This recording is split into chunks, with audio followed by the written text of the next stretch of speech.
Hello, मेरा नाम पूजा है। मैं 25 साल की हूँ और सच बताऊं तो इस उम्र में शरीर ऐसा हो जाता है कि खुद को शीशे में देखकर भी मन ललचा जाए। मेरी कमर पतली है, कूल्हे थोड़े हरे भरे और चलते वक्त वो लय ऐसी आती है कि लोग पीछे मुड़कर देखते हैं।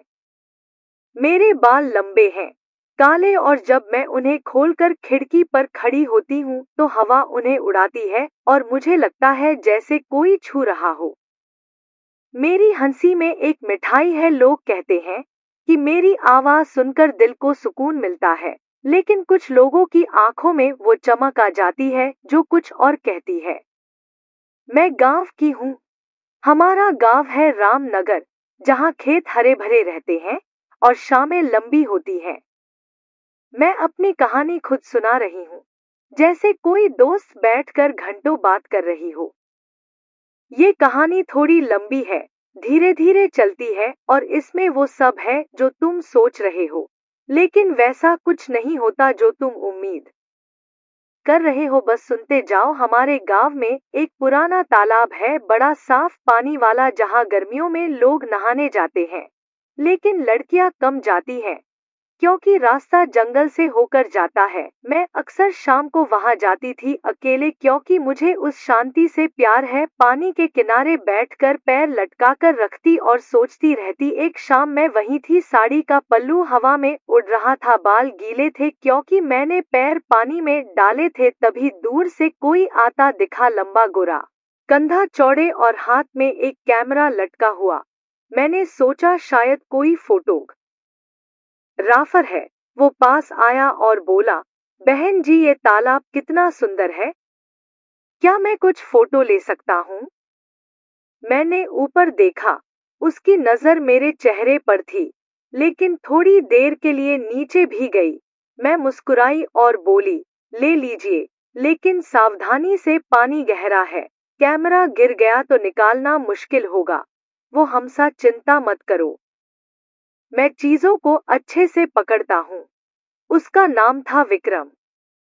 वो शहर से आया था, कहता था कि वो वाइल्ड लाइफ फोटोग्राफी करता है और हमारे इलाके में कुछ दुर्लभ पक्षी देखने आए हैं, लेकिन उसकी नजरें पक्षियों से ज्यादा मेरी तरफ रहती थी। वो रोज शाम को तालाब पर आता और मैं भी होती। हम बातें करने लगे।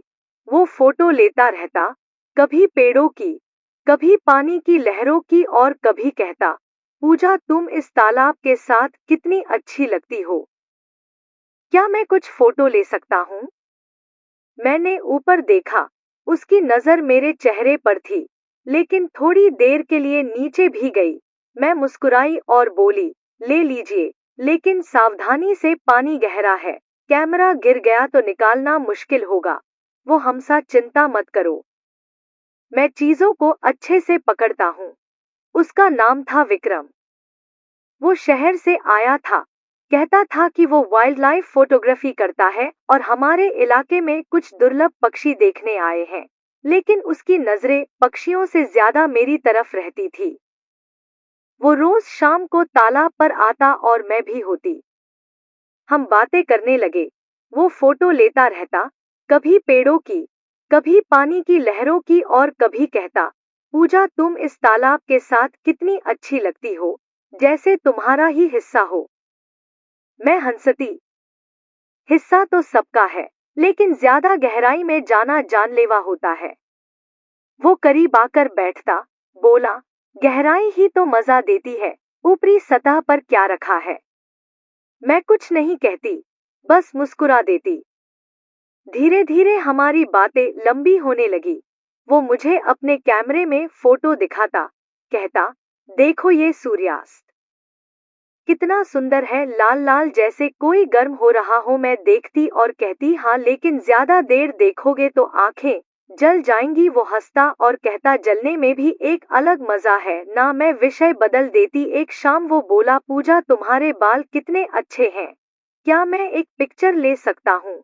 मैंने हामी भर दी, लेकिन वो कैमरा उठाकर मेरे पास आया, बालों को हाथ से थोड़ा सुलझाया और बोला, ऐसे और सुंदर लगेंगे। उसके हाथ मेरे बालों में थे, हवा चल रही थी और मुझे लगा जैसे कुछ होने वाला है, लेकिन वो सिर्फ फोटो ली और पीछे हट गया। घर लौटकर मैं सोचती ये लड़का क्या चाहता है, लेकिन अगली शाम फिर वही मिलना। अब वो मुझे अपने शहर की बातें बताता, कहता कि वहाँ रातें कितनी रंगीन होती हैं, लाइटें चमकती हैं, लोग देर तक जागते हैं।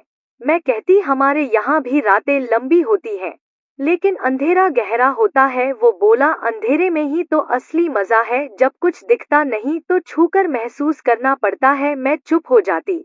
एक दिन वो तालाब के पास एक छोटी सी नाव लेकर आया। बोला चलो बीच तालाब तक चलते हैं, वहां से फोटो अच्छी आएगी। मैं डर गई थोड़ी, लेकिन चली गई। नाव पर हम बैठे, वो चप्पू मार रहा था और पानी की लहरें नाव को हिला रही थी। मैंने साड़ी अच्छे से संभाली क्योंकि हवा तेज थी। वो बोला डरो मत, मैं संभाल लूंगा। नाव बीच में रुकी, चारों तरफ पानी, और वो कैमरा निकालकर फोटो लेने लगा। तभी एक तेज लहर आई, नाव हिली और मैं उसकी तरफ झुक गई। उसने मुझे हाथ से पकड़ा, बोला संभल जाओ, गिर जाओगी। उसका हाथ मेरी कमर पर था। गर्मी सी महसूस हुई, लेकिन मैंने खुद को संभाला और बोली बस अब वापस चलो। वो मुस्कुराया, जल्दी क्या है, थोड़ा और मजा ले। उसके बाद हमारी मुलाकातें और करीब होने लगी।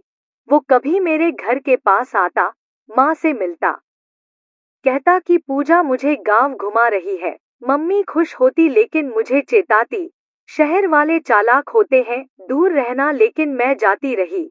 एक शाम तालाब पर बारिश शुरू हो गई, हल्की हल्की। हम एक पेड़ के नीचे खड़े हो गए। मेरी साड़ी गीली हो रही थी, चिपक रही थी शरीर से। वो मेरी तरफ देख रहा था।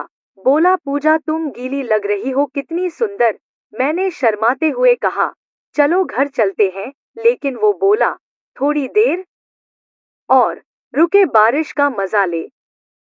पानी की बूंदें मेरे चेहरे पर गिर रही थी, और वो एक बूंद को मेरे गाल से पोंछने को हाथ बढ़ाया, लेकिन मैं पीछे हट गई। बारिश रुकने तक हम वहीं खड़े रहे, बातें करते रहे, लेकिन बस बातें। फिर दिन बीतते गए। वो मुझे अपने कैमरे की ओर फोटो दिखाता, कभी कभी कहता ये फोटो में तुम कितनी सुंदर लग रही हो। मैं डांटती ऐसी बात मत करो, लेकिन वो हंसता। एक दिन वो बोला पूजा मैं तुम्हारे साथ एक जगह चलना चाहता हूँ, जंगल के अंदर एक छोटा सा झरना है, वहां कोई नहीं जाता। मुझे लगा मजा आएगा। चली गई। रास्ता तंग था, झाड़ियां थी, कभी कभी उसका हाथ मेरे हाथ से छू जाता संभलते वक्त। झरना बहुत सुंदर था, पानी ऊपर से गिर रहा था। वो बोला चलो नीचे जाकर खड़े हो, पानी की बौछारें लगेंगी। हम गए, पानी ठंडा था, मुझे सिहरन हो रही थी। वो मेरे पास खड़ा था, बोला कितना ठंडा है, लेकिन पास आओ तो गर्मी मिलेगी। मैं हंस पड़ी, लेकिन दूर रही। हम वहां घंटों बैठे, फोटो ली, बातें की, लेकिन बस इतना समय ऐसे ही बीत रहा था। वो अब मेरे लिए छोटे छोटे गिफ्ट लाता, कभी फूल, कभी चॉकलेट, कहता ये तुम्हारे होठों जितनी मीठी है। मैं ले लेती,